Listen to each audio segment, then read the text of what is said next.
কুষ্টিয়ায় truck চাপায় CNG অটোরিকশার ৫ যাত্রী নিহত হয়েছেন।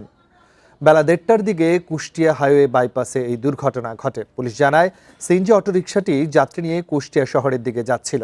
এই সময় একটি ট্রাককে ওভারটেক করতে গিয়ে নিয়ন্ত্রণ হারিয়ে অন্য আরেকটি ট্রাকের সঙ্গে সংঘর্ষ হয়।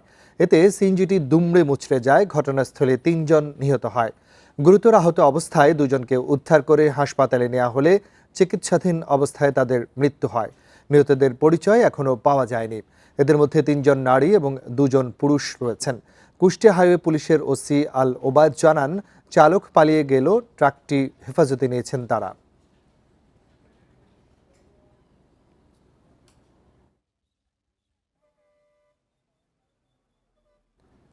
এ নিয়ে আরো জানাতে কুষ্টিয়া থেকে যুক্ত হচ্ছেন আমাদের সহকর্মী মিলন উল্লাহ।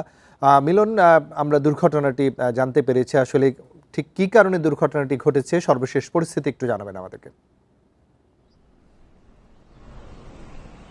আসলে সর্বশেষ পরিস্থিতি যদি বলি তাহলে কিন্তু এই জায়গা থেকে কিছুক্ষণ আগে যে দুর্ঘটনা কবলিত যে সিএনজিটি ছিল, এখন ঠিক আমি যেটি দেখানোর চেষ্টা করছি যে জায়গাটি, এই জায়গাটি থেকেই কিন্তু এই অ্যাক্সিডেন্টটি ঘটেছিল। এখানে কিন্তু আসলে একটি দ্রুতগামী সিএনজি একটি ট্রাককে ওভারটেক করতে যেয়ে ঠিক আরেকটি ট্রাক, যেটি সিএনজি গ্যাস লোড করা যে ট্রাক, সেই ট্রাকটিকেই কিন্তু ট্রাকের নিচেই কিন্তু এসে ধাক্কা মারে, যার ফলেই কিন্তু আসলে এই জায়গাটিতে এই সিএনজিটি দুমড়ে মুচড়ে যায় এবং ঘটনাস্থলে ৩ জন নিহত হয় এবং গুরুতর আহত অবস্থায় এখান থেকে ২ জনকে উদ্ধার করে কুষ্টিয়া জেনারেল হাসপাতালে নিলে সেখানে চিকিৎসাধীন অবস্থায় কিছুক্ষণের ভিতরে কিন্তু তাদের মৃত্যু হয়। আমরা এই ব্যাপারে প্রত্যক্ষদর্শীদের সাথে কথা বলেছিলাম। তারা যেটা বলেছিল যে আসলে এটা মূলত খুব একটি ব্যস্ত সড়ক। এটি হলো উত্তরবঙ্গের সাথে দক্ষিণবঙ্গের যে কুষ্টিয়ার বাইপাস সড়ক, শহরের বাইরে দিয়ে যে সড়কটি, এটি সেই সড়ক।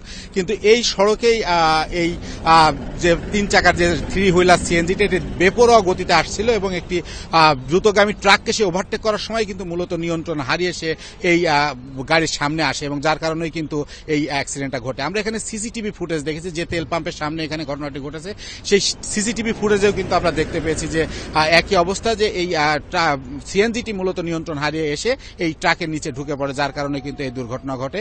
আমরা পুলিশের সাথে কথা বলেছি, এখন পর্যন্ত কিন্তু আসলে এই যে মরদেহ, এদের পরিচয় খুঁজে পাওয়া যায়নি, তবে তার পরিচয় উদ্ধারে কাজ করছে এবং আটককৃত যে ট্রাক, সেই ট্রাকের চালক চলে গেছে, কিন্তু সেই চালককে এখন পর্যন্ত গ্রেপ্তার করতে পারেনি। সেই চালককে গ্রেপ্তারের ব্যাপারে অভিযান চালাচ্ছে পুলিশ। এই ছিল আমার কাছে সর্বশেষ সংবাদ। কুষ্টিয়া থেকে সড়ক দুর্ঘটনা খবর জানাচ্ছিলেন সহকর্মী মিলন উল্লাহ।